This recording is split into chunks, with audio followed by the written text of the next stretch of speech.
Selamat siang, Assalamualaikum warahmatullahi wabarakatuh. Salam sejahtera untuk kita semua. Yang kami hormati Kepala PR Fotonika, Profesor Dr. Isnaini. Yang kami hormati narasumber kita hari ini, Dr. Imam Setiawan Wahyutama, Senior Postdoc Researcher di University of California, Merced, USA, serta seluruh peserta webinar yang berbahagia. Jadi selamat datang pada kegiatan FLAM yang keempat atau lima ya, webinar series tahun 2026 yang diadakan setiap hari Jumat. Dengan tema kali ini adalah From Extreme Lasers to Tiny Timescales, General Introduction to Strong Field and Attosecond Science.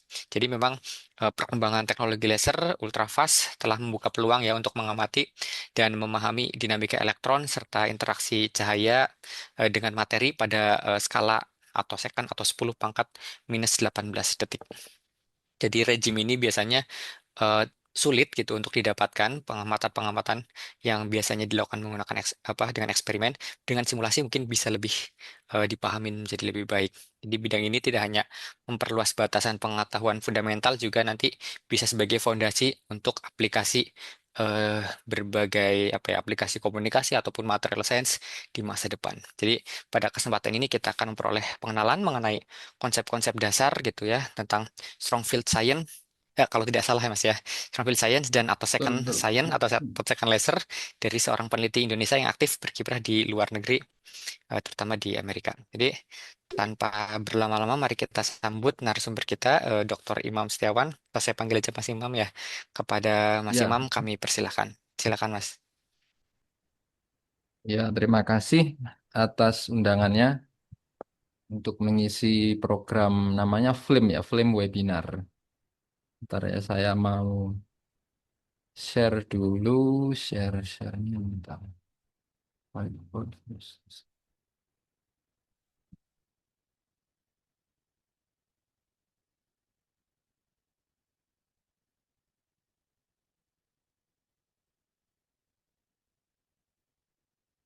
Sudah kelihatan sharingnya? Kelihatan ya? Sudah. Tidak Pak, Baik, kalau tinggal ini Mas apa di slideshow. oke, bentar. Ini harus diginikan. Show.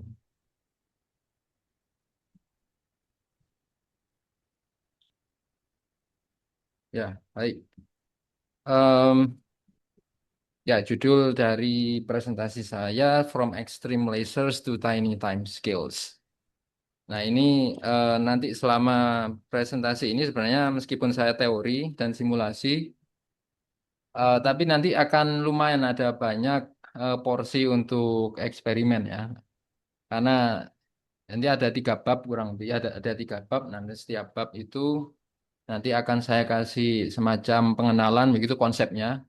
Konsep, kemudian contoh eksperimen, contoh eksperimental setupnya, baru kemudian teori sebagai ilustrasi nanti saya akan tampilkan contoh apa yang saya lakukan selama ini, riset-riset saya, kerjaan saya sebagai sampel teorinya ya. Nah, ini yang kita lihat di sini ada beberapa Mas, contoh ya. sepertinya masih Kenapa? belum slideshow. Oh, yang kelihatan di situ apa? Masih PowerPoint, masih Oh, masih PowerPoint. Oke.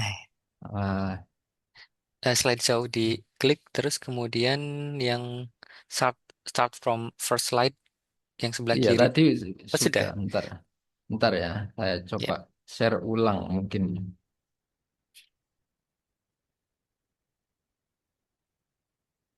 Share ulang.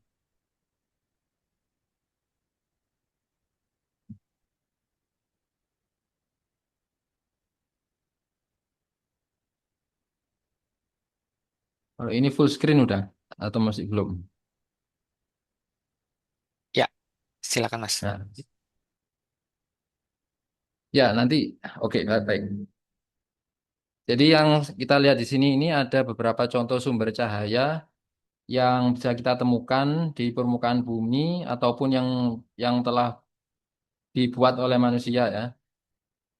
Ini sebagai contoh di sebelah kiri kalau kita mulai dari yang paling lemah dari skala yang saya tampilkan ini ada cahaya matahari. Jadi meskipun terutama bagi kita orang Indonesia ya, yang setiap sepanjang tahun merasakan panasnya matahari, nggak ada musim dingin, nggak ada musim gugur. Itu ternyata kalau dibandingkan dengan sumber-sumber cahaya yang lain, terutama yang buatan manusia yang sudah dibuat selama ini, jauh ini, itu ternyata jauh lebih kecil ya. Di sini kita lihat intensitasnya sekitar 0,1 orde 10 pangkat min 1 watt per sentimeter kuadrat. Dan ini sebenarnya kalau kita bandingkan dengan laser pointer yang sering kita pakai buat presentasi itu sebenarnya nggak jauh beda intensitasnya. Meskipun laser pointer itu ukuran berkasnya sangat kecil. Nah ini kenapa seperti itu? Itu karena yang namanya intensitas itu kan semacam kerapatan foton gitu ya, kerapatan foton. Jadi semakin kecil energi maaf, ruang atau area yang di mana di situ disinari, maka semakin besar intensitasnya ya. Nah, oleh karena itu meskipun laser pointer itu kecil, tapi dia bisa memberikan intensitas yang kurang lebih sama dengan intensitas cahaya matahari di permukaan bumi. Nah, kalau kita naik beberapa orde ya, beberapa orde magnitude, mulai dari 10 pangkat min 1 sampai sekitar 10 pangkat 10. Nah, ini kita baru memasuki ranah medan kuat, intensitas tinggi atau daya tinggi. Dan kita bisa lihat juga ternyata eh, sudah ada sumber cahaya atau sumber laser yang bisa menghasilkan intensitas yang sangat-sangat tinggi. Sampai sekitar 10 pangkat 26 yang saya kasih saya kasih logo ELI itu ELI itu sampai 10 pangkat 26 10 pangkat 26 watt per square centimeter. Nah, yang membedakan antara rentang intensitas ini adalah efeknya. Efeknya terhadap molekul molekul atau zat yang berinteraksi dengan dia.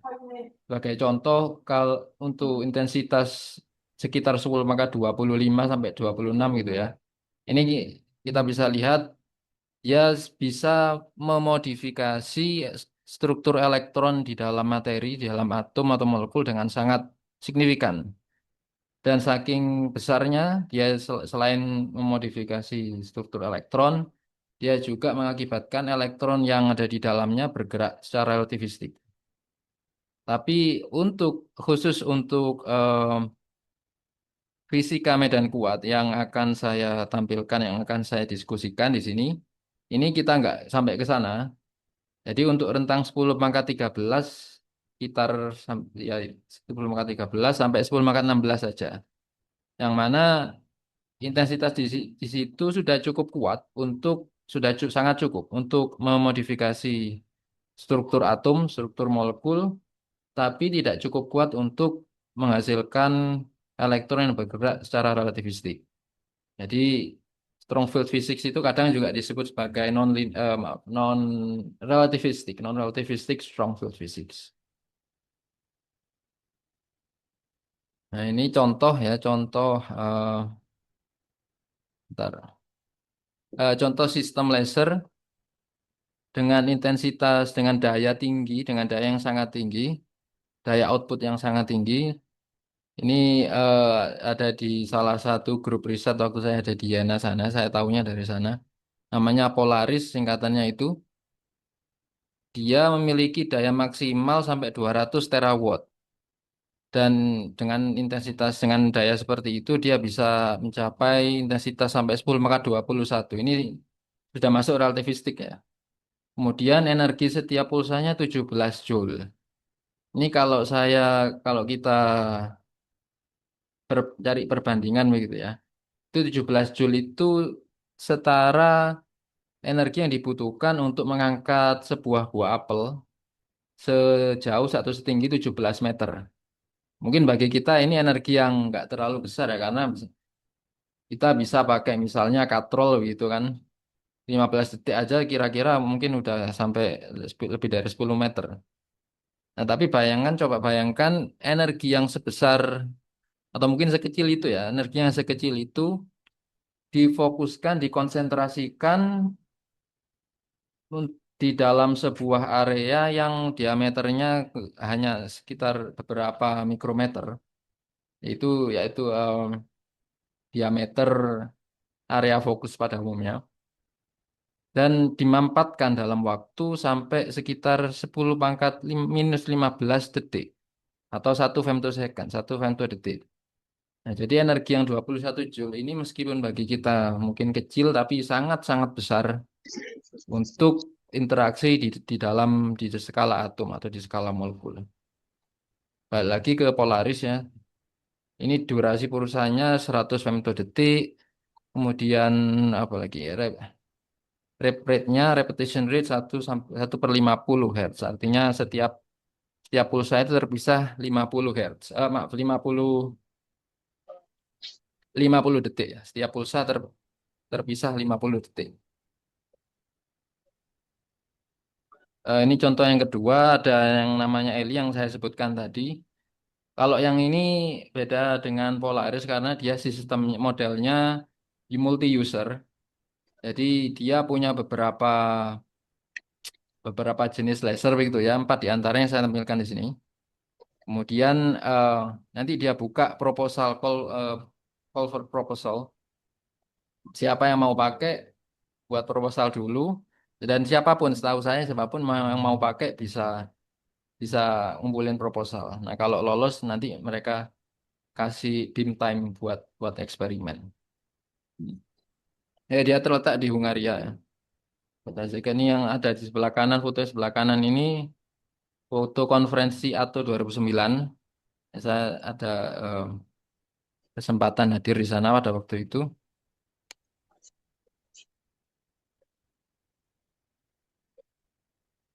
Kemudian, oke. Em, jadi ada banyak ya, sudah ada banyak fasilitas laser daya tinggi. Ini data yang saya ambil sebelum tahun 2019. Ini menampilkan distribusi fasilitas laser daya tinggi yang ada di dunia. Ini kita bisa lihat di sini yang paling dekat itu mungkin yang ada di Shanghai ini ya, NCU, yang ada di Cina sebelah timur. Dan yang cukup menarik juga di India sebenarnya pada waktu itu sudah ada laser daya tinggi. Ya ini yang muncul di sini fasilitas laser yang mampu menghasilkan daya 100 terawatt. Kemudian ini yang mampu menghasilkan lebih dari 1000 terawatt atau 1 petawatt. Ini histori ya, sejarah perkembangan laser daya tinggi atau ultra cepat dan ultra cepat. Sebenarnya perkembangannya sudah cukup lama. Yang pertama, kalau kita mulai dari laser yang pertama kali di mana dia pertama kali ditemukan sekitar 1960.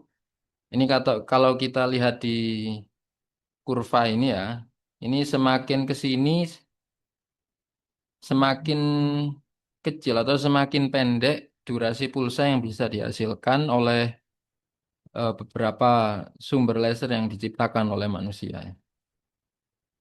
Misalnya sebagai contoh, pada rentang ini yang ada di atas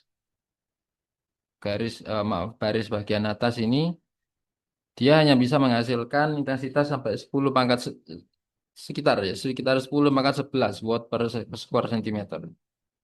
Nah, karena dia intensitasnya ini cukup rendah untuk skala atom, maka kita bisa pakai LOPT atau perturbation theory, teori gangguan untuk memodelkan interaksi antara medan listrik dengan intensitas sekian dengan atom atau materi. Namun se semakin tinggi intensitasnya atau semakin pendek durasi pulsanya, semakin tinggi intensitasnya, maka eh, teori gangguan akan semakin tidak bisa dipakai.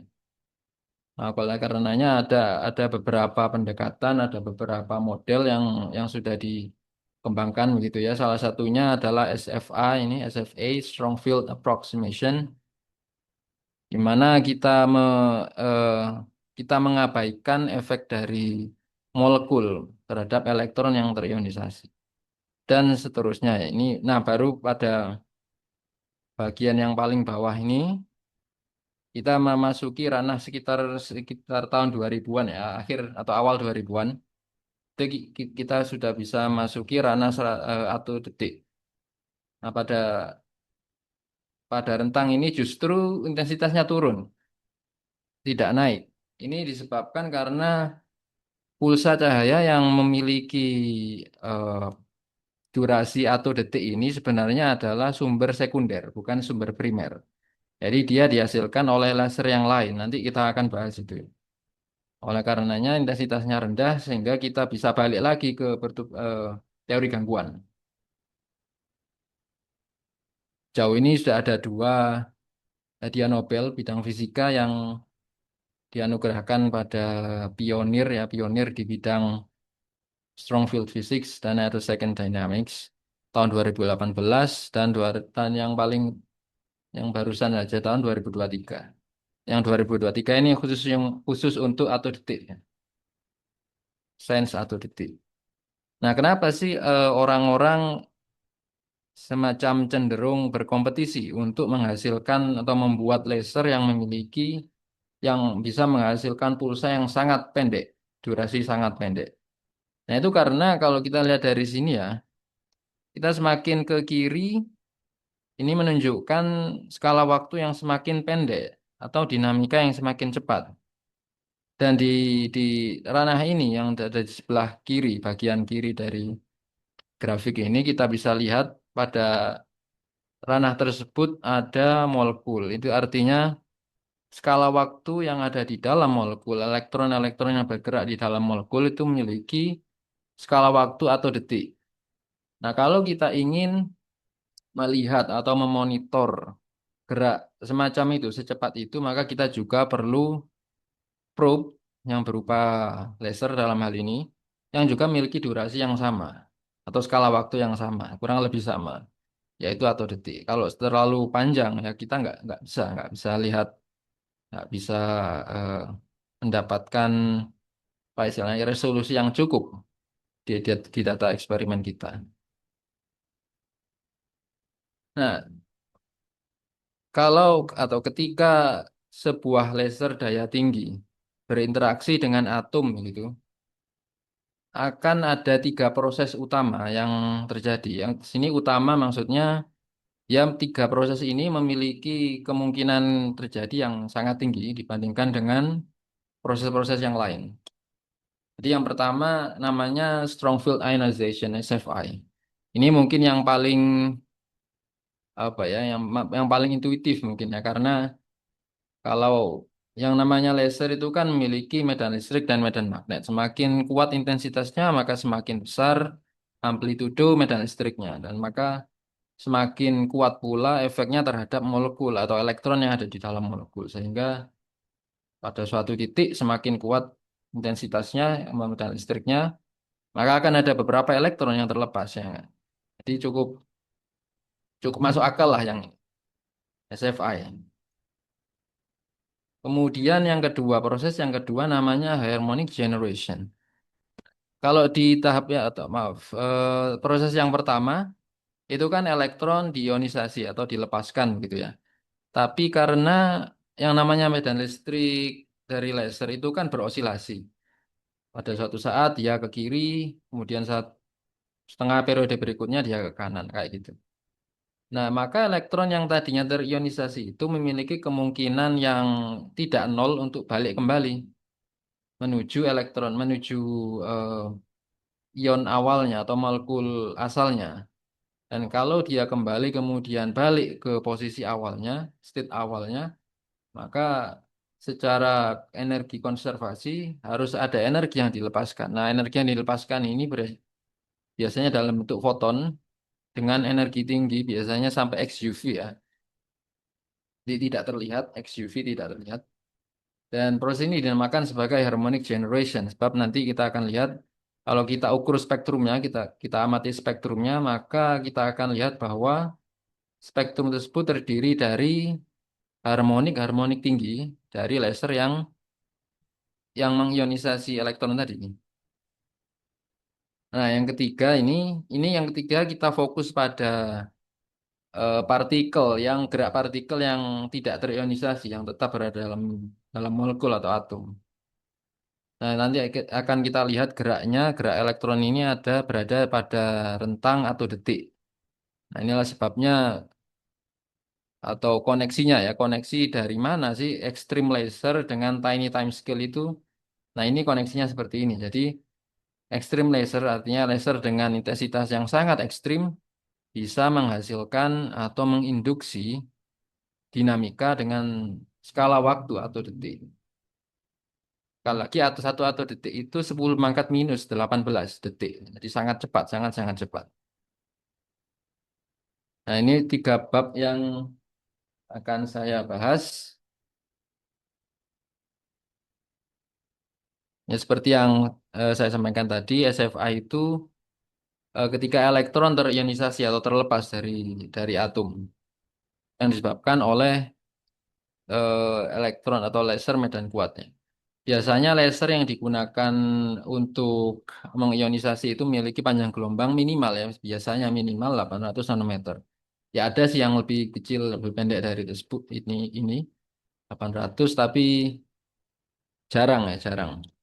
Dan intensitasnya sekali lagi antara 10 maka 13 sampai 16 watt per square centimeter.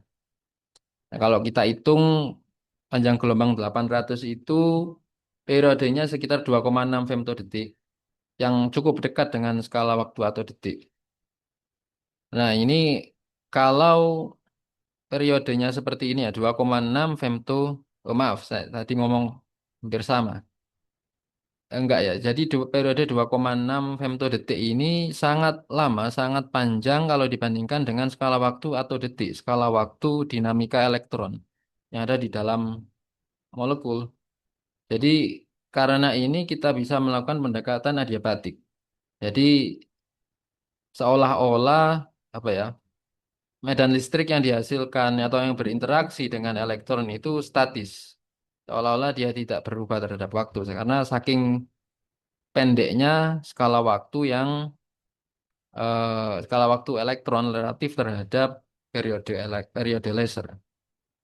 Karena kita bisa pakai pendekatan adiabatik, maka kita bisa memodelkan proses ionisasi SFI ini sebagai proses tunneling. Maka seperti itu, kalau kita lihat pada diagram yang ada di bawah ini ya, karena sekali lagi kita bisa nganggap kalau eh, medan listriknya statis, ya nggak berubah-ubah terhadap waktu. Maka kalau kita foto gitu ya mungkin ya, maka elektron yang dilihat oleh elektron itu potensial yang bentuknya seperti ini. Jadi ada semacam barrier, ada semacam barrier yang bisa dia tembus secara tunneling. Nah, ini sebabnya maka itu kita bisa pakai model tunneling untuk menjelaskan SFI ini. Meskipun sekali lagi ya dia hanya pendekatan. Nah ini tadi itu atom ya, atom. Tapi kalau molekul, yang namanya molekul dia tidak memiliki spherical symmetry.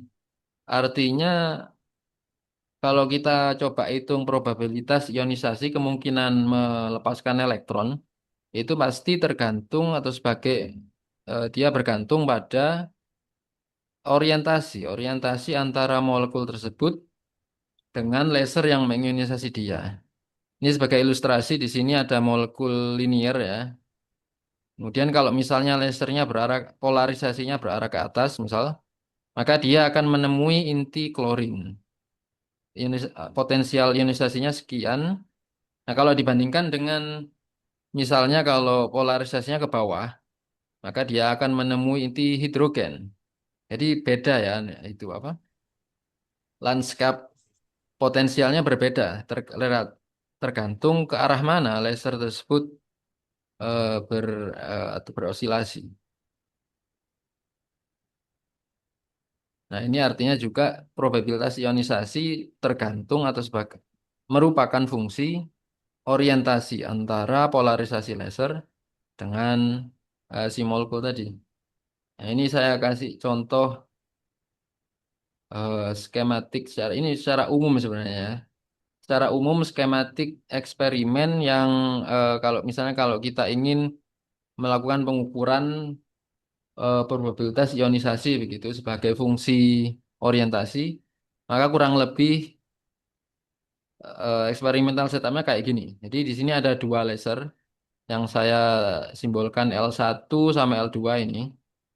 Nanti dia diatur supaya yang datang duluan, yang nanti berinteraksi dengan si molekul yang ada di sini, interaksinya ada di sini nanti.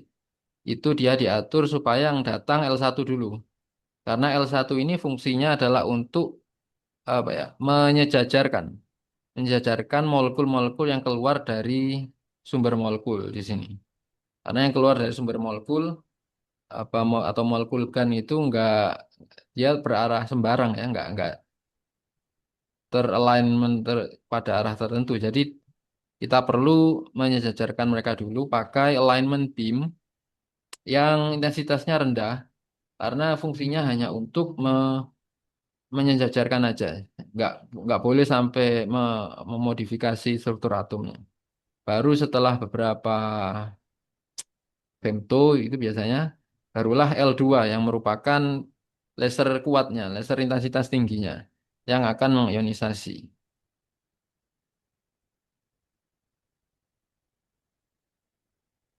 Ya, ada beberapa cara untuk mengukur atau mendeteksi elektron yang terlepas dari molekul.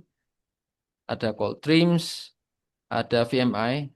Tapi di sini saya akan fokus ke VMI saja. Ini skematiknya, VMI itu kayak kurang lebih kayak begini. Jadi ini yang merah ini laser laser datang dari sini, kemudian berinteraksi dengan molekul atau atom yang datang dari sumbernya yang arah ke sini. Nah, nanti kalau di sini kita lihat ada semacam cincin-cincin logam ya. Ini fungsinya adalah untuk menciptakan medan listrik yang kurang lebih konstan, yang kurang lebih tidak bergantung ruang. Jadi ruang yang ada di antara di dalam cincin-cincin ini dia ada medan listrik yang konstan, seolah-olah seperti gravitasi begitulah, yang arahnya menuju ke kanan. Di mana di kanan ini kita lihat ada detektor elektron.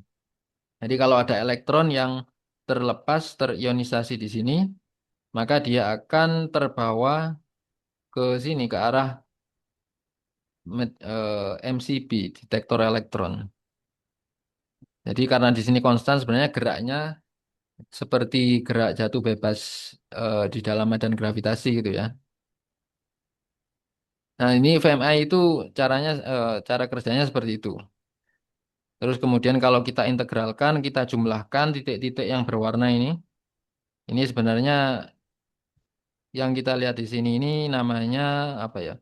Distribusi momentum dari elektron yang terlepas. Kalau kita integralkan, jumlahkan semua titik-titik ini, baru kita dapatkan probabilitas ionisasi sebagai fungsi sudut orientasi. Yang mana sekali lagi sudut orientasi tadi ditentukan oleh arah polarisasi laser alignment, laser penyejajar, dan laser yang mengionisasi. Oke, tadi eksperimen ya. Nah, ini sekarang kita masuk ke simulasinya, contoh simulasi.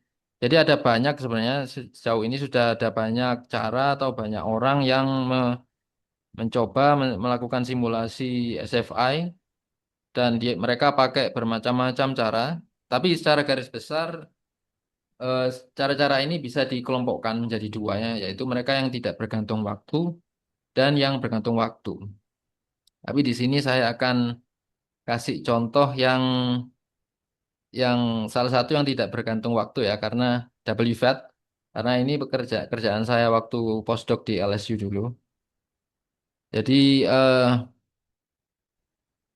di sini rumus yang paling atas ini rumusnya probabilitas ionisasi sebagai fungsi sudut orientasi. Kemudian ini apa formulasi ini yang saya lakukan sebenarnya bukan nurunin sih, tapi mereformulasi ulang karena formulasi awalnya yang aslinya, formulasi aslinya itu melibatkan perhitungan yang sangat panjang karena kita harus ngitung integral berulang untuk setiap sudut orientasi. Nah, kalau biasanya di dalam simulasi itu ada sebanyak puluhan ribu ya, minimal 10 ribuan lah sudut orientasi yang berbeda. Jadi untuk setiap sudut orientasi ini kita harus ngitung integral. Integral yang nggak bisa dihitung secara analitik. Oleh karena itu formulasi awalnya dia mahal, secara komputasi dia mahal. Nah, ini yang saya lakukan waktu itu, saya mereformulasi ulang pakai yang namanya metode gelombang parsial. Sehingga kita nggak perlu lagi ngintegralin sampai berlipat atau berkali-kali. Karena kita cukup mengintegralin beberapa ratus saja untuk beberapa ratus komponen gelombang parsial yang nanti bisa digunakan ulang untuk ngitung sembarang sudut sudut orientasi. Nah, pakai rumus ini waktu itu saya bisa dapat speed up sampai 10 pangkat 4 ya, 10 pangkat 4 kali lebih cepat dibandingkan dengan metode awal atau formulasi aslinya, formulasi awalnya. Nah, ini contoh apa itu probabilitas ionisasi sebagai fungsi sudut orientasi. Di sini saya membanding ada 3 molekul ya, ada 3 molekul yang saya buat benchmark di sini. Dan untuk setiap molekul saya bandingkan hasil dari W-VAT yang di slide sebelumnya dengan TDCI yang merupakan singkatan dari Time Dependent Configuration Interaction. Jadi di sini referensinya adalah TDCI ya, karena dia lebih lebih formal, lebih akurat. Dia metode yang bergantung waktu. Jadi dia lebih akurat ya, lebih formal. Nah di sini kita bisa lihat hasilnya cukup memuaskan perbandingannya, meskipun nggak benar-benar sama ya, karena metodenya aja udah beda. Yang satu bergantung waktu, yang lain enggak. Tapi udah cukup cukup memuaskan lah untuk apa itu studi fisika medan kuat ini perbandingan seperti ini biasanya sudah cukup memuaskan. Nah, kita masuk ke proses yang kedua yaitu harmonic generation. Ini sekali lagi dia sebenarnya apa ya?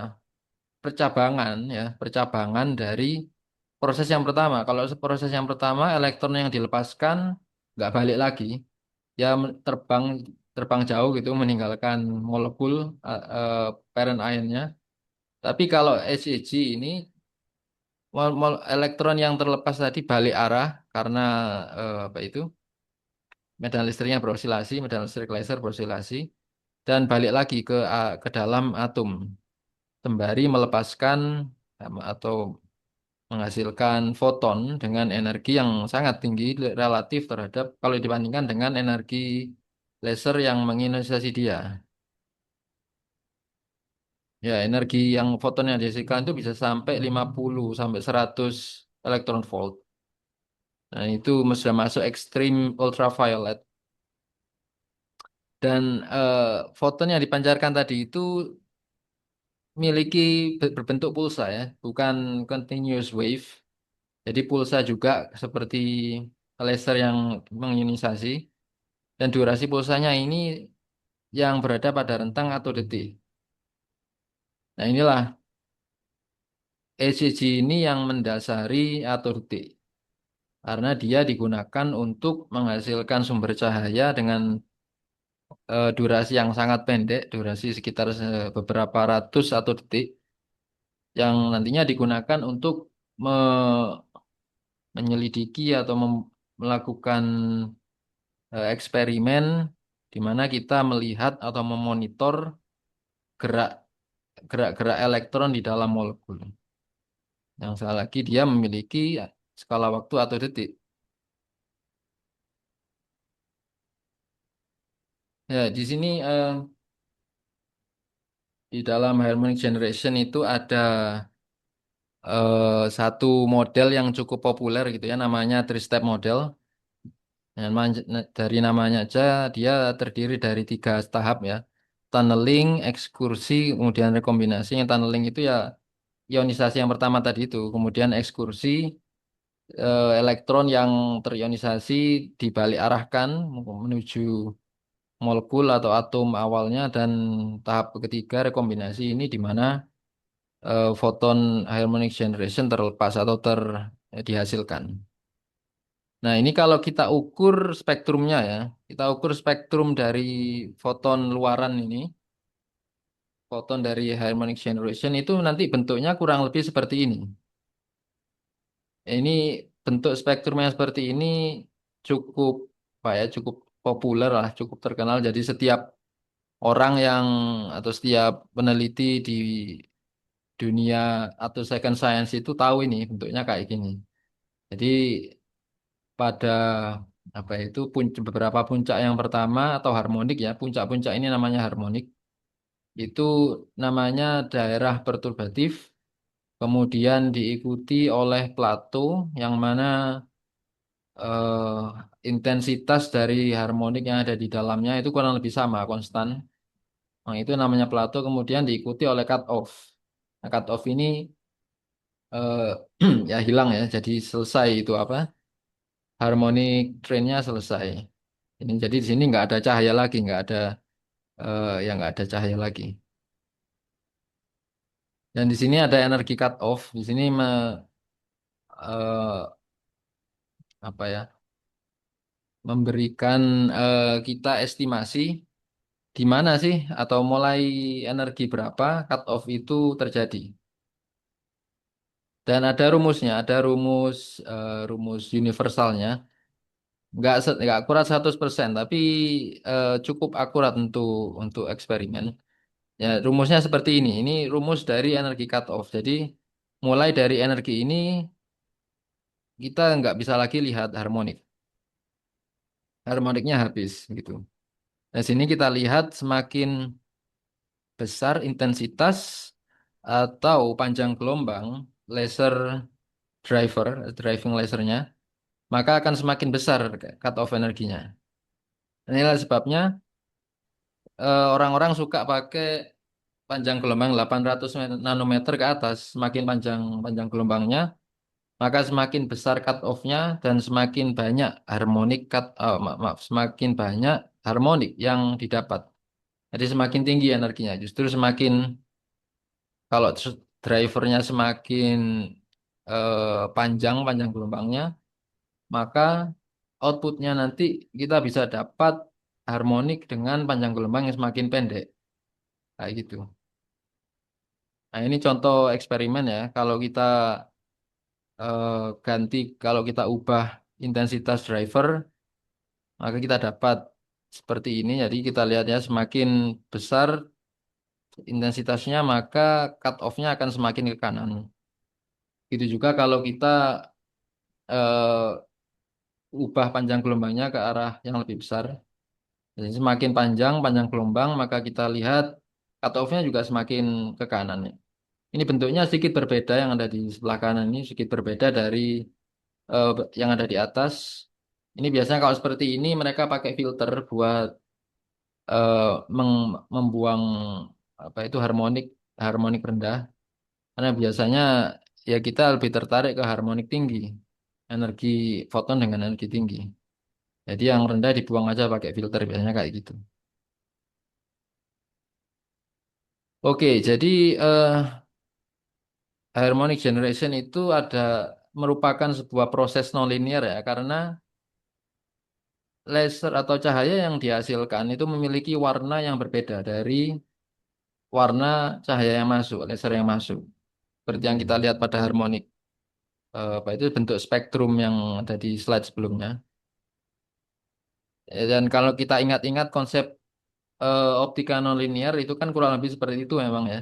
Jadi eh, ketika terjadi proses nonlinear di dalam sebuah medium, biasanya medium nonlinear namanya, itu maka akan terjadi perubahan frekuensi atau perubahan energi foton yang masuk. Entah itu warnanya menjadi lebih ke arah frekuensi tinggi atau frekuensi yang lebih rendah. Tapi yang jelas akan ada perubahan energi ya. Jadi HEG itu sebenarnya merupakan sebuah proses nonlinear, tapi yang sangat ekstrim karena dia bisa menghasilkan harmonik yang sampai ratusan. Kalau nonlinear standar kan biasanya cuma tiga, atau empat yang paling banyak. Ini sampai ratusan bisa kalau ECG. Ini contoh eksperimental setup yang ada di Eli Alps yang saya tunjukkan tadi. Ini driving lasernya ada di sini. Kemudian dia kirim lasernya ke arah kanan, kemudian masuk ke yang ini yang ada di sini. Ini sebenarnya cuma apa ya, final touch. Artinya improvisasi kualitas berkas supaya bagus begitu. Kemudian sampai pada chamber ini barulah ECG-nya dihasilkan. Nah, laser yang atau cahaya yang dihasilkan dari ECG yang punya frekuensi XUV tadi itu nanti dibawa ke sini buat eksperimen. Eksperimen di sekitar sini. Ini contoh yang lain sama sih di Eli Alps, cuma beda beda rep rate-nya aja, repetition rate. Nah, waktu PhD simulasi saya atau riset saya ya ini ECG. Tapi berbeda dengan ECG pada umumnya.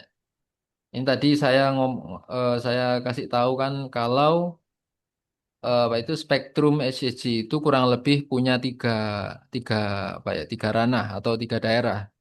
Perturbatif, cut off, plateau, kemudian cut off. Terus di dalam plateau itu harmoniknya memiliki magnitudo yang kurang lebih sama.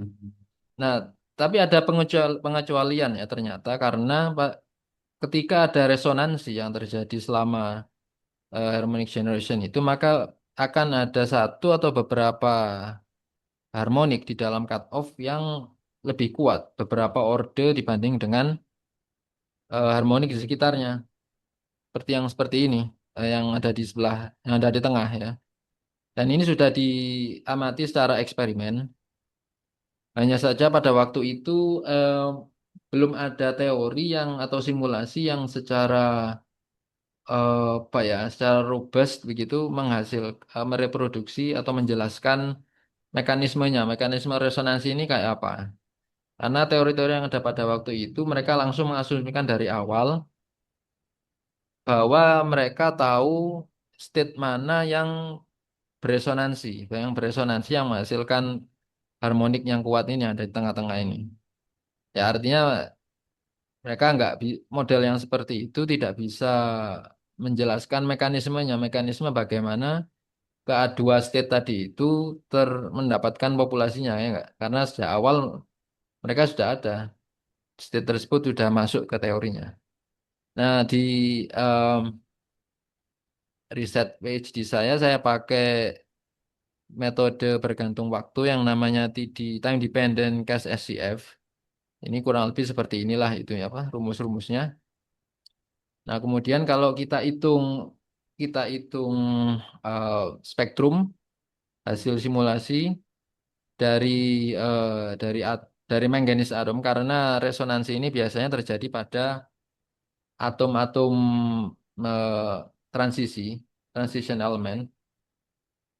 Kita dapatkan spektrum yang kayak begini. Jadi di sini kita bisa lihat memang ada apa itu harmonik yang diperkuat dan letaknya adalah sekitar 50 elektron volt sama dengan eksperimen yang ada di sebelah kanan bawah ini.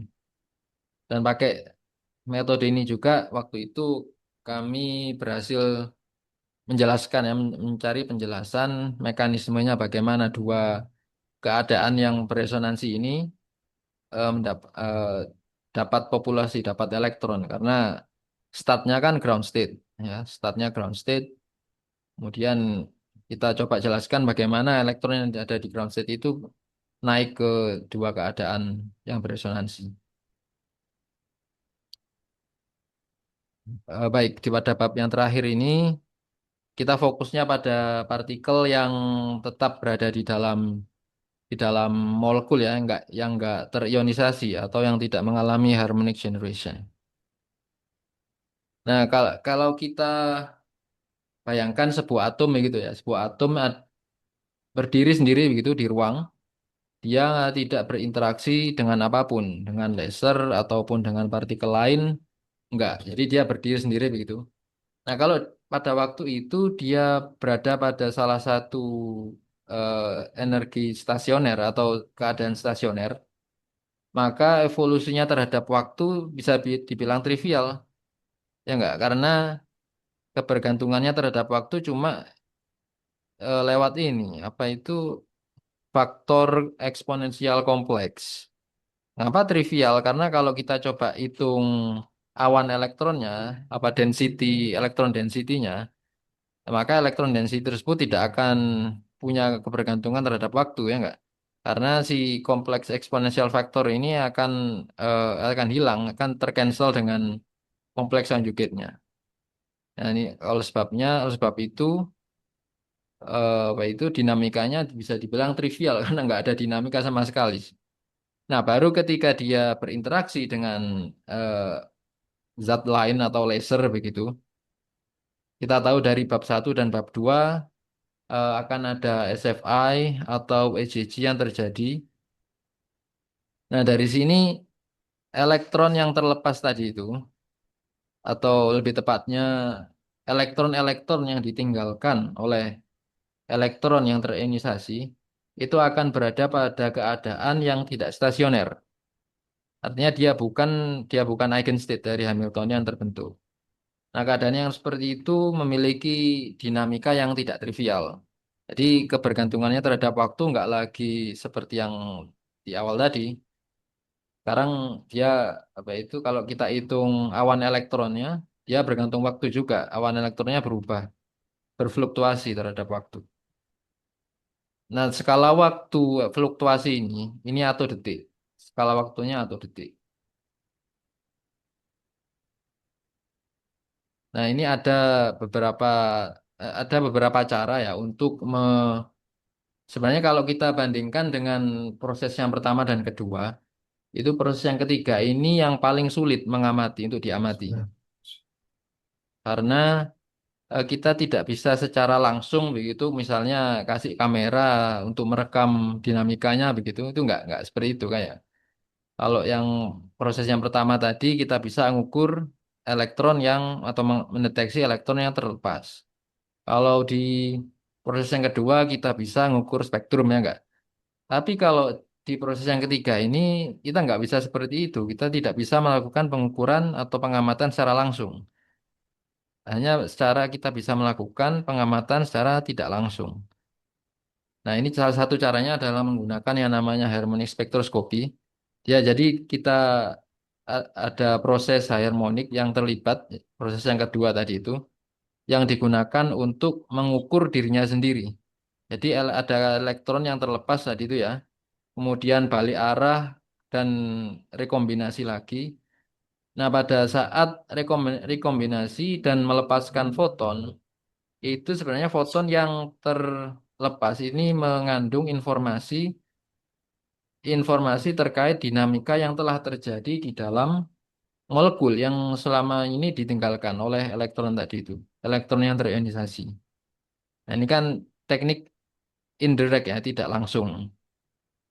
Ini contoh yang ada di bawah ini contoh eksperimen ya, sebelah kiri eksperimen harmonic spektroskopi, kemudian yang di sebelah kanan ini hasil rekonstruksi. Jadi ini bukan simulasi ya, yang sebelah kanan ini bukan hasil simulasi, tapi hasil rekonstruksi analisa harmonic spektroskopi. Jadi ini eh, cukup waktu itu bisa dibilang milestone ya karena membuat rekonstruksi seperti ini secara eksperimen lewat eksperimen bisa dibilang cukup sulit waktu itu. Makanya sampai saat ini eh, sejauh ini nggak ada yang atau ada tapi molekulnya relatif simple. Kayak gini kan cuma molekul linear ya. relatif simple. Nah, di postdoc saya yang terakhir waktu kemarin di Merced, ini saya melakukan simulasi bagaimana caranya atau melakukan simulasi untuk melihat begitu ya, melihat dinamika elektron-elektron yang eh, tidak ikut terionisasi. Ini saya pakai teknik yang namanya TDDMRG. Kita lewati aja ya. Ya, ini sama kayak tadi itu, cuma kalau diaplikasikan dengan TDDMRG kurang lebih apa itu state-state-nya kayak begini di setiap tahap. Ini di sini saya tampilkan hole density atau ya bisa dibilang kerapatan awan elektron lah, awan elektron. Ini bisa kita lihat dia berosilasi ya pada waktu nol awal simulasi elektronnya atau hole-nya terpusat di sebelah kiri, kemudian dia akan berosilasi pindah ke arah ke sebelah kanan, ke sebelah kiri lagi dalam dalam 2 femtosecond kurang lebih.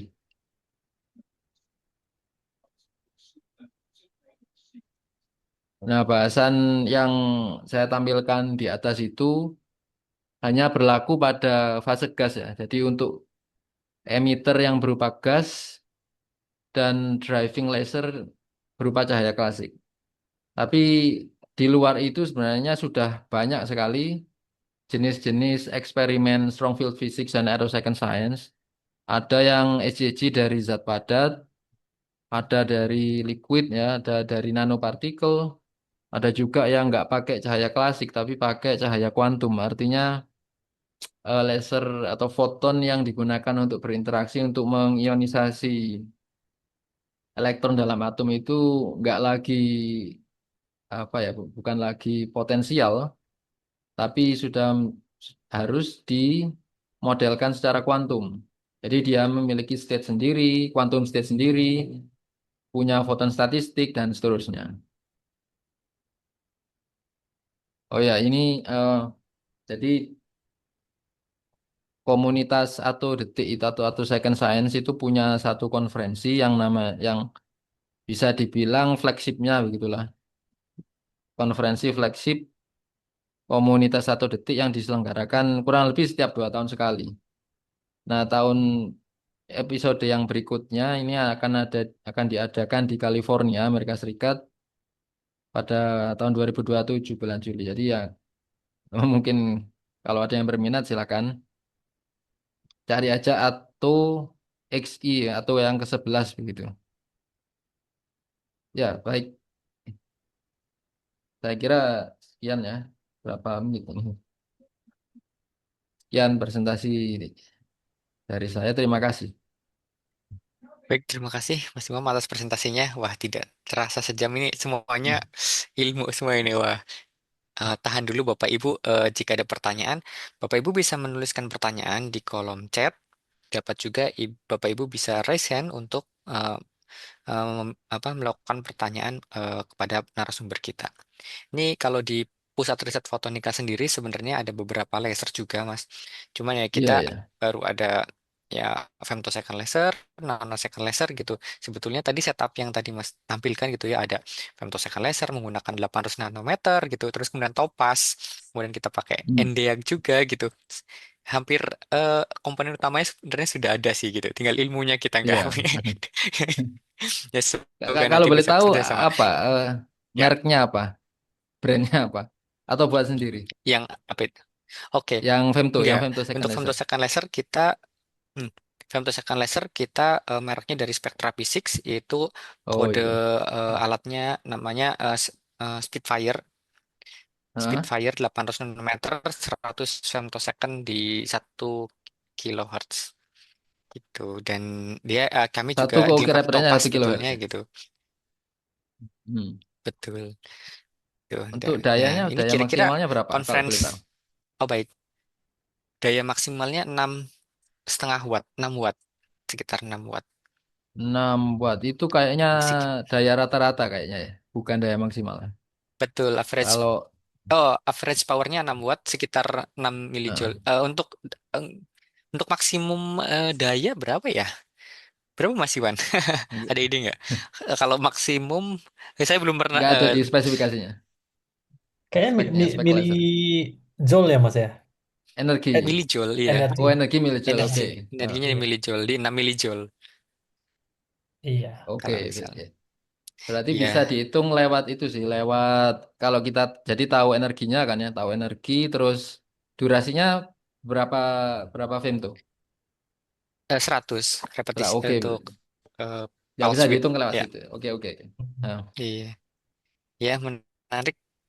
Oke, silakan Bapak Ibu jika ada pertanyaan mungkin bisa raise hand. Ada Mbak Eka, sebelum ada raise hand, ada kita pertanyaan dari kolom chat terlebih dahulu dari Mbak Eka Silvianti Rahayu. Tertarik dengan medium penguat yang digunakan pada laser polarized. Apakah ada pertimbangan khusus mengapa host yang digunakan untuk ytterbium 3 plus berupa fluoride fosfat, kemudian pada SFI atau photon ionization apa apa ya tadi ya? SFI probabilitas ionisasi dikatakan bahwa probabilitas ionisasi sangat bergantung pada arah molekul terhadap laser polarisasi ya tadi ya. Dengan contoh molekulnya adalah HCl. Apakah simetri dan orbital juga mempengaruhi probabilitas ionisasi? Silakan Mas Imam bisa langsung dijawab. ya saya jawab yang kedua dulu ya, bagian yang kedua. Baik, silakan. Ini saya mau share lagi. Ntar share lagi. Sini. Ini pertanyaannya tentang kebergantungan probabilitas ionisasi terhadap sudut polarisasi ya. Polarisasi ya. Nah, Ya, nah, ini eh, jadi begini. Misal misal ini saya hapus lah. Di misal ini saya cut dulu. Jadi polarisasi lasernya ke arah atas kayak gitu kan. Nah, maka elektron yang kan di sini kan ada banyak elektron ya. Molekul di sini di dalam molekul ini ada banyak elektron. Elektron yang paling mungkin terionisasi itu adalah yang ada di sebelah sini, ya enggak? Yang ada di sebelah atas. Oke, katakanlah ini Mas, gaya ya, maaf, gaya. Kenapa? ini Mas, ini yang belum share screen ya Mas ya? Sorry, Oh, di belum situ yang yang terlihat apa? Itu terlihat itu PowerPoint. enggak? PowerPoint-nya, iya. Iya, Iya, tapi PowerPoint aja cukup kan? Atau harus cukup sana? cukup. Oke, Cukup ya, cukup oke. cukup. Jadi ya, elektron yang paling mungkin terlepas itu kan yang ada di sebelah sini. Karena kalau yang ada di belakang-belakang ini kan kalau dia mau keluar maka dia harus nabrak elektron yang lain kayak gitu kan kurang lebih. Nah, elektron yang berada di sini yang ada di bagian atas atau ujung klorin ini kan, itu dia akan merasakan gaya tarik dari klorin dari inti klorin. Tapi kemudian kalau lasernya arah ke bawah, arah ke bawah, maka elektron yang paling mungkin terlepas ya ada yang ada di bawah, yang dekat dengan inti hidrogen, yang mana dia akan merasakan gaya tarik atau potensial Coulomb dari inti hidrogen. Nah, dari sini kan ada semacam kebergantungan ya enggak? Ada kebergantungan kemungkinan atau probabilitas terlepasnya elektron terhadap terhadap inti atom di mana elektron tersebut berasal. Nah, dari situ dari kebergantungan ini kan sudah terlihat bahwa ya nanti kalau kita hitung probabilitasnya pasti tergantung arah laser. Kayak gitu enggak? Kemudian ada pertanyaan lain adalah tentang orbital ya enggak? Orbital dan simetri. Apakah mempengaruhi juga? Iya, jawabannya betul. Eh, apa itu bentuk orbital dan simetrinya juga sangat mempengaruhi probabilitas ionisasi. Kalau saya tampilkan, ntar ya. Nah, ini rumus tadi itu. Saya perbesar dikit. Di rumus yang kedua ini kan ada psi ini ya. Ada psi 1, psi 0. Nah, ini orbital.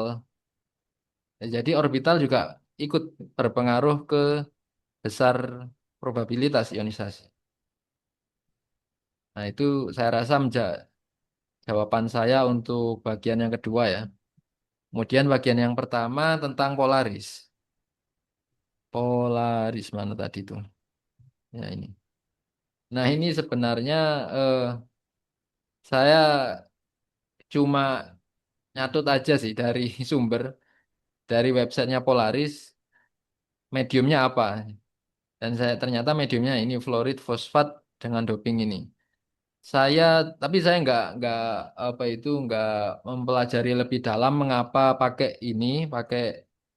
zat ini sebagai medium aktif mediumnya.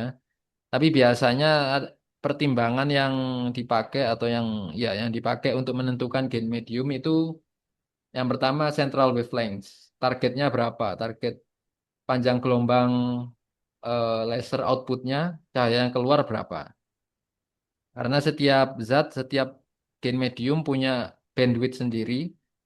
Bandwidth itu ya apa ya dia merupakan sebuah eh, tolok ukur begitu, semacam tolok ukur pada frekuensi atau panjang gelombang berapa kita bisa melihat amplifikasi. Kita bisa dapat amplifikasi dari medium tersebut.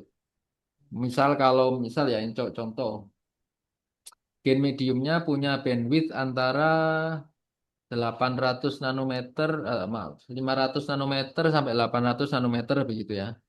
Tapi kita ingin central wavelength-nya 1000 nanometer kan itu kan sudah di luar bandwidth. Nah, kalau kayak gitu ya nggak bisa. Berarti kita harus cari medium yang lain yang di mana central wavelength yang kita targetkan ada di dalamnya kayak gitu. Itu central wavelength. Kemudian ada juga eh, apa sih namanya? Disipasi energi. Karena yang namanya gain medium itu kan selama proses lacing itu kan dia harus menyerap elektron, maaf, menyerap foton yang akan digunakan untuk mengeksitasi elektron dari ground state ke excited state supaya terjadi population inversion kan kayak gitu.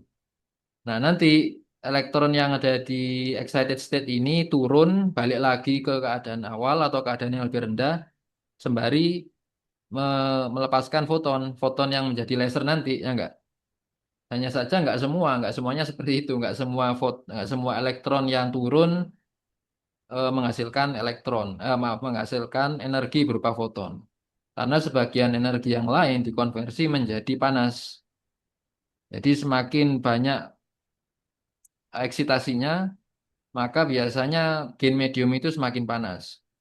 Nah, ini ngaruhnya ke repetition rate kan, karena repetition rate itu kan apa ya, menunjukkan seberapa cepat gain medium itu dipakai untuk menghasilkan foton laser.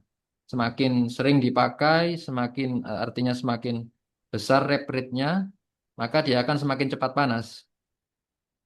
Nah, kalau semakin cepat panas ya kita harus apa itu? Ukur sendiri dengan target rep rate kita berapa. Kalau terlalu rep rate yang kita target tinggi, ya maka kita harus cari gain medium yang nggak cepat panas kayak gitu kurang lebih. Tapi saya nggak tahu secara pasti khusus untuk Polaris ini kenapa pakai fluorid fosfat untuk medium aktif ini. Baik, Nah, mungkin bisa sebenarnya cari sendiri. menjawab ya. Oke, terima kasih atas jawabannya. Mungkin Bapak Ibu silakan ada pertanyaan lagi. Bu Yuli, Pak Isnani, atau Mas Iwan, atau saya dulu nih. Kelihatannya Nah, ini ada oke, Bu Bu Yuli nih. Yuli. Mbak Ada Yulianti. Bu Yuli dulu. Oke, dari Bu Herman Yuliati. Pada presentasi ini, pada medan kuat 10 pangkat 13 sampai 10 pangkat 15 ya, berarti piko ke femto. Bukan, sorry. Ini ternyata medan kuat ya, watt per centimeter per. Oke, sampel molekul berupa jet stream. Sehingga molekul dapat dipolarisasi dengan mudah oleh laser pemolarisasi yang pakai jenis Nd:YAG. Apakah teori SFA ini juga bisa diterapkan pada bulk liquid dari molekul misal 3% HCl dalam air? Konsep teori medan kuatnya seperti apa? Silakan dijawab Mas Imam. Apakah Ya, ada jawaban singkatnya bisa ya. Jawaban singkatnya bisa karena sudah ada yang melakukan. Ini saya mari kita lihat slide yang terakhir ini.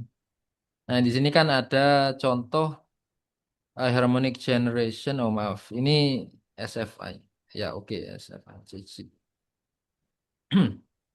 Ada contoh harmonic generation dari zat cair. Dan yang namanya harmonic generation itu pasti melibatkan ionisasi dulu. Jadi, bentar, pertanyaannya tadi itu kan apakah teori SFI ini oke? Ya, jadi SFI itu ada banyak teorinya ya. Salah satunya yang saya tampilkan tadi WFAT yang merupakan kerjaan saya sewaktu postdoc di LSU itu salah satu aja. Kemudian yang lain ada yang namanya SFA, Strong Field Approximation. Ya bisa dipakai tapi harus dimodifikasi dulu tentunya ya. Karena yang di dalam kalau kita lihat liquid zat cair begitu kan campuran ya seperti yang dituliskan tadi itu apa 3% HCl dalam air ya. Itu kan berarti kalau kita sinari liquid itu dengan laser daya tinggi begitu, maka akan ada kontribusi dari solvent dan solubelnya. Ya enggak? Apa namanya? Saya lupa solvent sama apa itu. Dalam hal ini HCl dan H2O. Jadi pasti ada kontribusi HCl dan kontribusi H2O. Tapi saya nggak bisa komentar banyak ya karena saya nggak pernah riset pakai liquid teorinya. Tapi yang jelas ada.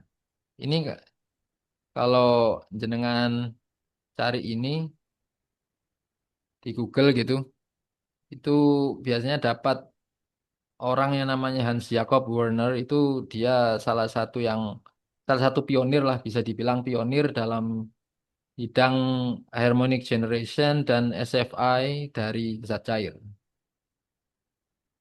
Ya eksperimentalis sih, eksperimentalis tapi kadang-kadang dia juga publish teori. Jadi mungkin bisa dilihat dari situ ya. Jadi saya nggak bisa komentar banyak, sebatas yang tadi itu aja. Baik, terima kasih. Bu Yuli mau menambahkan? Mau langsung bertanya? Tidak. Baik, silakan selanjutnya. Mungkin Mas Iwan boleh Oh iya, Mas langsung aja ya. Imam, terima kasih em, presentasinya. Ini mumpung lagi di slide sini ya, Mas ya. Ini kalau Ya, di apa ya, di material-material yang lebih kompleks. Kalau tadi kan Mas itu lebih ke single molekul gas ya, yang non interacting gitu. hmm, Nah, ini ada zat padat, ya, nanopartikel, zat cair, kemudian pakai cahaya kuantum. Itu ada efek-efek ekstra yang jauh berbeda nggak sama sama case yang non interacting, yang menarik gitu. oke. Tentunya ada ya, karena kalau nggak ada yang ngapain mereka lakuin itu. Hmm. Eh ya, seingat saya coba sebutkan satu persatu sejauh yang saya ingat untuk setiap case ini ya. Untuk zat padat itu, eh, jadi mereka yang memulai riset HHG dari zat padat itu harapannya begini.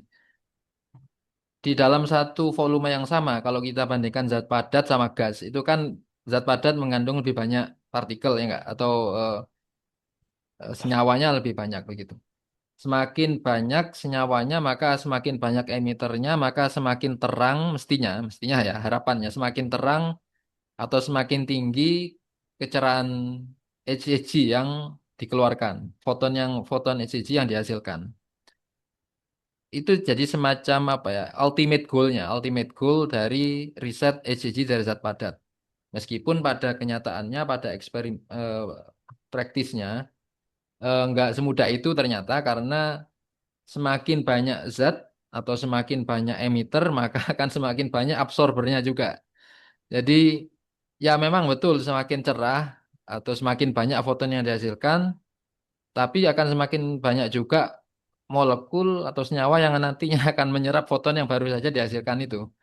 Jadi eh, apa ya, challenge-nya ada di situ lah.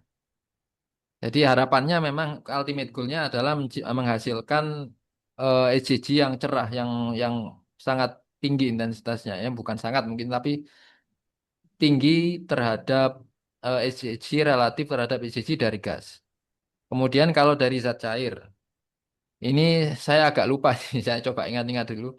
Ini kalau nggak salah, kalau zat padat itu kan ya tadi itu ada pro pros dan consnya. Consnya ada banyak absorbernya.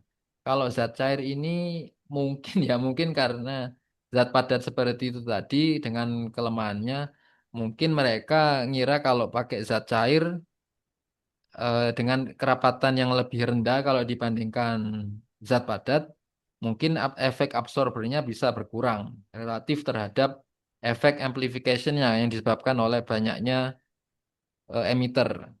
Tapi saya masih yang nggak bisa komentar banyak dalam hal ini. Terus kalau di SFI nanopartikel nya juga nggak bisa berkomentar banyak ya. Karena dulu sebenarnya saya sempat ditawari postdoc eh, di di tempat lain begitu yang riset fokusnya ini SFI dari nanopartikel. Tapi yang jelas bedanya begini ya, bedanya nanopartikel, maaf, SFI dari nanopartikel dan SFI dari isolated molecule begitu. Kan nanopartikel itu kalau kita ambil nanosfer aja lah, nanosfer. Itu kan kalau dia terbuat dari logam, dia bisa menghasilkan medan sendiri. Jadi si nanosfer ini dia bisa menghasilkan medan dengan distribusi sendiri dan ketika ada elektron yang terlepas dari permukaan nanosfer, maka elektron elektron ini akan terpengaruhi oleh laser, medan listrik laser dan juga medan listrik nanosfer itu sendiri.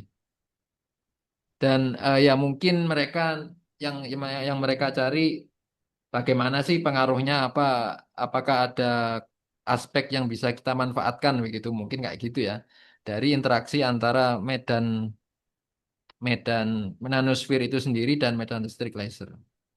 Kemudian ya ini yang dari ECG yang menggunakan cahaya kuantum ini yang cukup menarik menurut saya ya. Karena ini sebenarnya masih belum dikonfirmasi secara eksperimen, tapi simulasinya cukup cukup menarik gitu. Karena ternyata kalau kita pakai cahaya kuantum bukan cahaya klasik sebagai contoh squid state apa ya? Squid state. Apa bahasa Indonesianya itu? Keadaan squeeze, squid state ya, Termampat-mampatkan ya. termampat, ya, Iya. keadaan termampatkan. Nah, kalau klasik itu kan biasanya coherent state ya. Kalau klasik itu coherent state, tapi kalau state-nya sudah bukan coherent state lagi, maka kita anggap atau kita klasifikasikan cahaya itu sebagai cahaya non klasik atau cahaya kuantum. Mereka coba di dalam simulasi mereka pakai squid state, bukan coherent state. Itu mereka dapat harmonik yang ini spektrumnya. Jadi ketika mereka amati spektrum, mereka hitung spektrum, itu cut off-nya jadi 5 kali lebih tinggi, 5 kali lebih energinya 5 kali lebih tinggi dibandingkan dengan ketika menggunakan cahaya klasik. Nah, itu sekali lagi cuma masih berupa teori ya, tapi kalau berhasil diimplementasikan lewat eksperimen, maka itu bisa menjadi terobosan ya. Itu salah satu terobosan yang mengagumkan karena kalau 5 kali, misalnya kita lihat tadi apa? Kita lihat spektrum ini ya. Sebagai contoh, kalau ini aja yang sebelah kiri ini cut off-nya ada di sekitar 80 elektron volt, ya enggak? Kalau ini 5 kali dari ini berarti 400 elektron volt. Ya, kita bisa menghasilkan foton dengan energi 500 elektron volt eh, di atas meja di dalam sebuah ruang kecil ya, ruang eksperimen kecil begitu. Ya itu merupakan sebuah terobosan karena selama ini belum ada yang seperti itu, kurang lebih ya. Jadi kayak begitu itu apa? Ultimate goalnya seperti itu. Salah satu ultimate goalnya seperti itu. Baik, Mas Iwan, Oke, cukup menarik. sudah terjawab. Menarik Baik, banget. apakah ada pertanyaan lain, Bapak Ibu? Oke, sambil Ada menunggu tuh dari pertanyaan mungkin. Bu Kalimah ya. Oh, ada. Oh, Baik, ada. Ya. mungkin saya pertanyaan dulu ya dari saya sambil kita uh, menunggu pertanyaan dari kolom chat. Tadi mengenai SFI ya Mas ya, dari yang tadi Mas Imam jelaskan itu kebanyakan dia tunneling ionization Mas ya. Jadi kalau di Ya, Keldysh betul. itu apa apa namanya ini gamma ya? Apa sih? Gamma ya, parameter Gammanya itu gamma. lebih dari satu gitu ya biasanya ya? Lebih kecil. Kalau Atau tunneling lebih kecil. lebih kecil? Oh ya lebih kecil Iya, dari satu. Nah berarti apakah kalau misalnya lebih besar dari satu gitu, itu kan biasanya kita ke arah multifoton ya, absorption ya gitu ya. betul. Betul. Apakah itu apa dihindari atau bagaimana? Karena kebanyakan di sini Enggak juga ya. Enggak apa juga yang sebenarnya. terjadi? Ini Eh, hmm, Ya Mas, maaf ya silakan. bukan masalah menghindari atau enggak begitu ya. Ini em, jadi kita lihat parameter inputnya aja. Kalau apa itu dengan menggunakan intensitas, panjang gelombang dan apa itu ionisasi potensial yang ada di dalam eksperimen kita, yang kita dapatkan dari laser yang kita pakai ataupun em, medium atau jenis emitter yang kita pakai atau apakah noble gas atau bukan noble gas begitu. Nah, itu apa yang kita dapatkan begitu aja. Jadi Hmm, bukan bukan masalah menghindari aja ya. Karena misalnya kalau saya pakai nggak pakai 800 nanometer begitu misalnya, tapi pakai panjang gelombang yang lebih pendek, misal 200 nanometer begitu ya, maka interaksinya akan memiliki karakter multifoton. Multifotonnya lebih dominan daripada tunneling kayak begitu. Hanya saja seperti yang saya sampaikan waktu presentasi tadi itu, orang-orang cenderung pakai panjang gelombang panjang untuk drivernya. Karena semakin panjang panjang gelombangnya, maka akan semakin besar cut off-nya, semakin besar cut off energinya. Maka semakin tinggi, semakin banyak harmonik yang didapatkan kayak begitu. Jadi karena orang-orang cenderung, jadi mereka apa itu melakukan eksperimen atau riset SCG itu salah satu tujuan yang paling sering saya temui itu adalah untuk mendapatkan sumber cahaya atau second dengan energi yang sangat tinggi. Jadi race-nya, kompetisinya menuju energi yang lebih tinggi. Karena semakin tinggi energinya, semakin pendek osilasinya, maka semakin pendek pula durasi yang bisa mereka capai. hmm. Semakin menuju atau second, begitu. Nah, itulah sebabnya orang-orang lebih suka pakai panjang gelombang yang panjang, yang mana Kalau kalau kita hitung parameter Keldysh-nya, ternyata dia masuk ke tunneling, arah ranah tunneling, begitu. baik, tambahan Mas sedikit Mas, kan 800 Ya, nanometer silakan. ini kan fundamental ya. Kalau misalnya kita Ya, ambil betul. lagi fundamentalnya yang misalnya ya terbium tuh biasanya ada yang 1064, ada yang oh ya 1064 ya bukan 1040 ya 1040 Nampak nggak bisa? Oke. Hmm. 1520 berarti 1040 Mas. Oke. Eh ya 1040 nanometer tuh. Ya, gimana? Apakah bisa lebih baik dan panjang gelombang Iya lebih betul. panjang? Betul. Ya justru lebih banyak atau lebih tinggi cut off energinya. Hmm, Kalau semakin panjang, panjang gelombang driver atau fundamentalnya. baik, baik. Terima kasih. Oke, silakan ada pertanyaan lagi, Bapak Ibu. Ada dari Saya Ibu. nanya deh, Mas Sidik, mumpung Oh di ya, slide sini baik. juga nih ya. Ini Ya. kalau eh, saya nggak salah paham, ini FX ini berarti apa namanya Excel. ini faktor yang di, dimodulasi oleh si lasernya gitu ya Mas ya. Jadi dia memodulasi si Ya betul betul. Nah, potensialnya gitu ya. betul. Hmm. Ya FX ini kan potensial dipole dari lasernya, Oh, potensial dipole dari laser. Ya bisa kita anggap potensialnya laser itu sendiri. Jadi oh. FX itu Hmm. potensial dari laser. Betul. Hmm. Oke. Jadi sebenarnya Baik. dia osilasi sih. Ini kan miringnya ke kanan bawah ya enggak. Mhm. Tapi pada kenyataannya dia osilasi Kak. Jadi kayak miring gini, kemudian gini, gini, gini seterusnya. Cuma kalau panjang gelombang yang kita pakai panjang kayak 800 nanometer atau ke atas, nah ini kita bisa pakai pendekatan dia statis karena gerak elektron kalau dia ditarik keluar begitu ya, ditarik keluar oleh laser itu dia bergerak dengan sangat cepat. Jadi dia seolah-olah tidak sempat merasakan berubahnya ini apa potensial laser.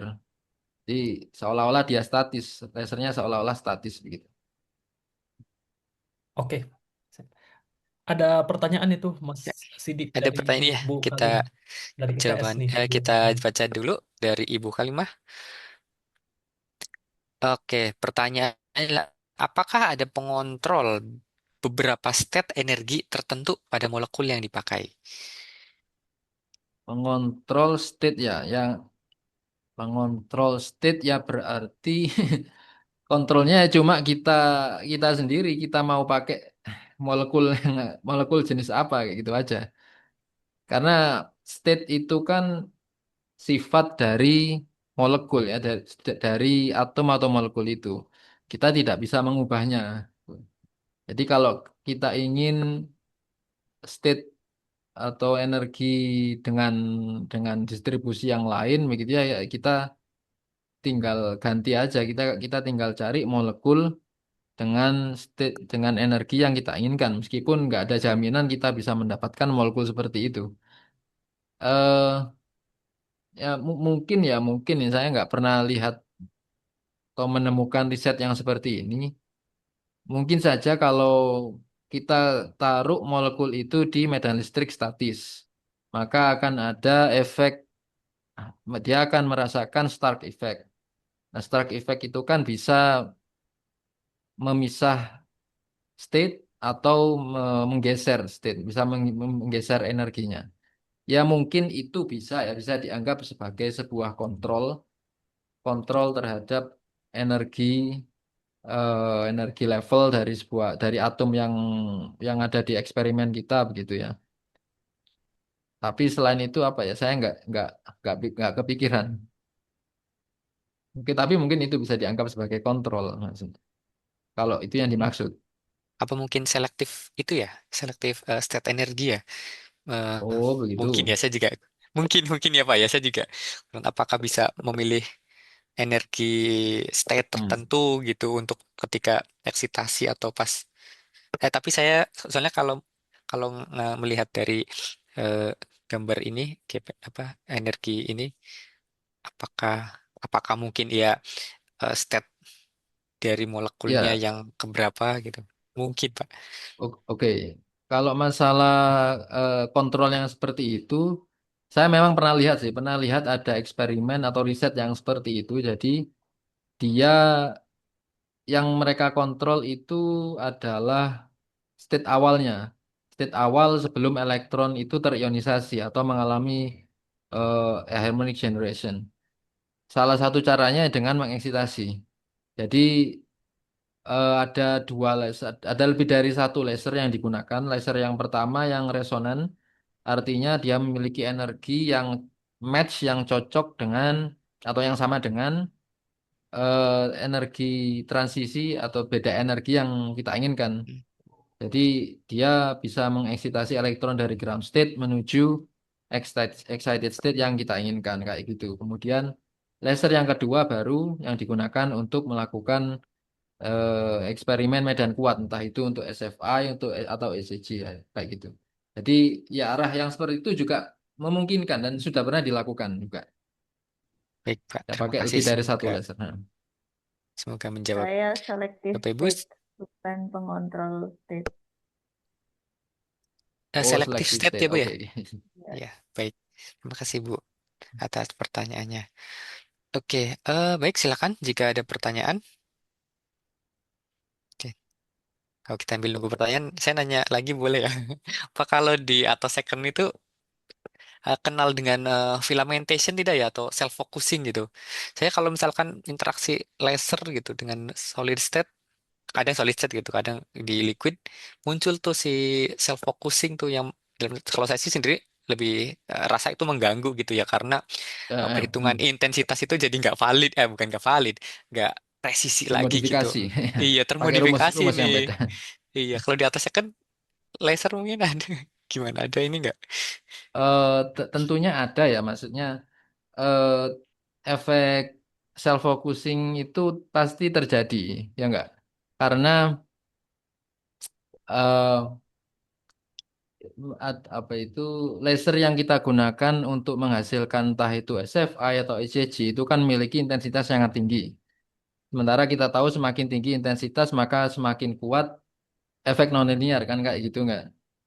Nah, ketika dia melewati medium tertentu, ya intinya semua medium dia pasti akan kalau semakin kuat intensitasnya maka dia akan menghasilkan apa itu refractive index nonlinear.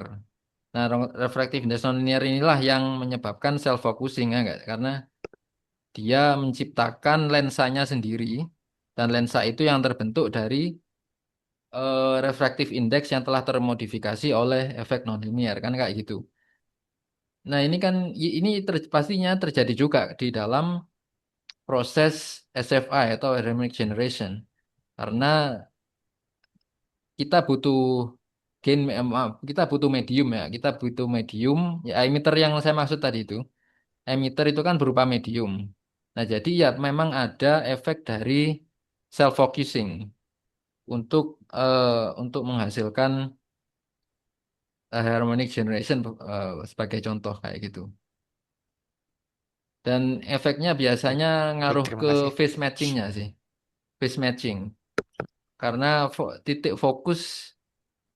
titik fokus untuk menghasilkan SCG itu nggak sembarangan milihnya. Jadi pada jarak tertentu dari lensa itu ada phase matching yang bagus, pada jarak yang lain itu phase matchingnya jelek. Nah, jarak ini ditentukan oleh salah satu faktornya, ada banyak faktor. Salah satu faktornya adalah self focusing. Karena dia self focusing itu kan juga mengubah fase kan. Dia juga memodifikasi fase dari laser yang nantinya digunakan untuk menghasilkan HCG. Baik, baik, terima kasih. Silakan ada pertanyaan lagi, Pak Is. Ada Bu di sini ada yang sering pakai ultra short laser. Mungkin ada Pak Is, ada Bu Afi, Bu Kirana. Silakan. Ada Bu Nurvina. Silakan jika ada pertanyaan. Atau Mas Iwan lagi, boleh ada pertanyaan, Mas Iwan? Ini kita udah hampir 1 jam nih ya, tapi saya pertanyaan Iya, terakhir deh, Mas jam Imam. setengah. Iya, ini Jam setengah. kalau tadi Ya. kan Mas Imam itu lebih lebih dari perspektif eh, lasernya ya. Ini kebetulan again kita masih membicarakan di ini ya, di slides yang sama nih dari perspektif lasernya. Dia bisa memodulasi apa namanya potensial dari satu material gitu. Nah, kalau dari perspektif materialnya ya, apakah Hmm. apakah dia material dependent gitu dan apakah ada material yang misalnya dia lebih mudah dimodulasi sementara yang lain itu tidak gitu. Kira-kira apa universal rule-nya? Ya, ya yang pertama ya memang betul ini prosesnya entah itu SFI atau ECG itu sangat bergantung pada emiternya. Zat yang digunakan untuk menghasilkan entah itu elektron atau foton ya dalam ECG. Sebagai contoh tadi itu apa? Cut off energy. Cut off energy itu kan dapat pengaruh dari IP, energi potensial dari emitter. Nah, ini yang pertama ya, poin yang pertama. Artinya eh, jenis emitter itu juga dia punya pengaruh terhadap cut off energy pada HEG, harmonic generation. Kemudian yang lain eh, lebih ke sebenarnya bukan tentang modulasinya ya. Karena yang namanya modulasi itu pasti eh oke gini, kalau kita balik ke ini persamaan ini kan hanya dipengaruhi oleh F medan listrik laser dan X. X ini ya cuma koordinat aja, posisi. Jadi kalau kita bicara masalah modulasi ini dia nggak ada pengaruh dari jenis jenis zat yang dijadikan emitter. Jadi untuk dalam hal modulasi dia nggak ada pengaruh sih. Pengaruh Hmm. dari zat itu ke aspek-aspek yang lain. Salah satunya tadi ya, tadi itu apa itu cut off energy. Kemudian sekali lagi phase matching tadi yang saya sebut di pertanyaan sebelumnya phase matching karena dia apa itu emitter itu kan dia ngaruh juga ke refractive indexnya. Indeks bias yang dirasakan oleh laser yang nantinya akan ngaruhnya ke phase matching. Kayak begitu. Terus efisiensi juga. Eh, Karena semakin besar potensial energinya, maka akan semakin sulit mengionisasi kan kayak gitu. Maka apa itu kecerahan dari foton yang dihasilkan selama eksisi juga akan turun biasanya kayak gitu. Karena kan semakin sulit untuk mengambil elektron yang nantinya akan digunakan untuk menghasilkan foton kayak begitu. Jadi ya konsep atau aspek yang kedua tadi itu efisiensi ngaruhnya ke gitu juga. Tapi kalau modulasi enggak sih. Modulasi Hmm, enggak ada jadi ngaruh. yang paling dominan itu kedalaman potensialnya sebenarnya, ya. Artinya Iya betul. iya, artinya ini kita dari sisi eksperimentalis ya Mas ya. Saya sama Mas Hmm. Sidi ini kebetulan kan kita mencoba mendisosiasi berbagai jenis molekul ya. Memang kami ngelihat gitu ya, Hmm. ada molekul yang dia gampang didisosiasi, terutama molekul-molekul yang berwarna ya atau ionik misalnya. Tapi Hmm. di satu sisi ketika molekul-molekulnya itu netral gitu ya, kayak misalnya gliserol atau atau ya gliserol lah contohnya ya, yang tidak berwarna Hmm. gitu. Nah, itu cenderung lebih sulit gitu. Nah, makanya saya tadi tertarik juga ya, apakah framework eh, potensial seperti ini bisa ya kita kita pakai. Eh, dalam artian kalau kita bisa memetakan potensial-potensial dari atom-atom terbentuknya, jadi kita bisa bisa prediksi ya, eh, molekul ini lebih gampang diionisasi atau tidak gitu. Ya, jadi Sederhananya. kalau pertanyaannya apa mana yang lebih mudah didisosiasi itu kak kayak gitu kan ya. Hmm. Itu menurut saya lebih ke fokusnya lebih ke energi levelnya. Karena proses disosiasi itu kan berawal dari eksitasi. Elektron berada pada ground state dari sebuah molekul kemudian dieksitasi menuju sebuah excited state. Dan kalau excited state ini bersifat repulsif, maka akan terjadi disosiasi. Artinya kalau repulsif ya dia tidak punya bound state. Bentuk kalau di apa itu? Kalau digambar PIS-nya potential energy surface-nya kayak gini kan biasanya. Nah, entah itu disosiasi biasa atau Coulomb repulsion itu pertanyaan lain. Tapi yang jelas sama-sama disosiasi kan kayak gitu. Jadi eh, kalau kita ingin tahu semacam memetakan molekul mana yang mudah disosiasi itu menurut saya salah satu caranya kita lihat itu. Kalau mungkin ya, kalau memungkinkan kita lihat energi levelnya. Apakah ada energi level yang tidak terlalu jauh di atas ground state yang bersifat repulsif? Ya Hmm. pastinya ada ya, pasti ada maaf, excited state yang bersifat repulsif. Tapi kalau dia jauh di atas, jauh di atas ground state ya berarti butuh foton yang dengan energi yang cukup tinggi kayak gitu ya enggak? Atau intensitas yang cukup tinggi. Kayak gitu sih menurut saya. Jadi Hmm. ya kita harus tahu, harus lihat distribusi energi energi levelnya. Kalau Hmm. dari segi molekul, maaf gas ya, kalau dari segi gas itu biasanya seperti itu tinjauannya. Tapi untuk zat yang berada pada fase yang lain seperti zat cair atau zat padat mungkin ada sedikit modifikasi mungkin ya. Tapi menurut saya secara garis besar kurang lebih seperti itu. Kita harus lihat itu energi distribusi energi levelnya. Hmm. Oke, siap Mas. Thank you buat insight-nya. Sama-sama. Baik, terima kasih. Iya, nanti kita Mungkin ini silakan lagi ya. Bapak Ibu Kalau misalnya pertanyaan. ada pertanyaan yang lebih konkret lagi, nanti kita eh, kontak Boleh, lewat email atau Ya, diskusi boleh, terpisahnya boleh sama. silakan. ya Bapak Ibu So, silakan. Saya beri kesempatan satu pertanyaan lagi.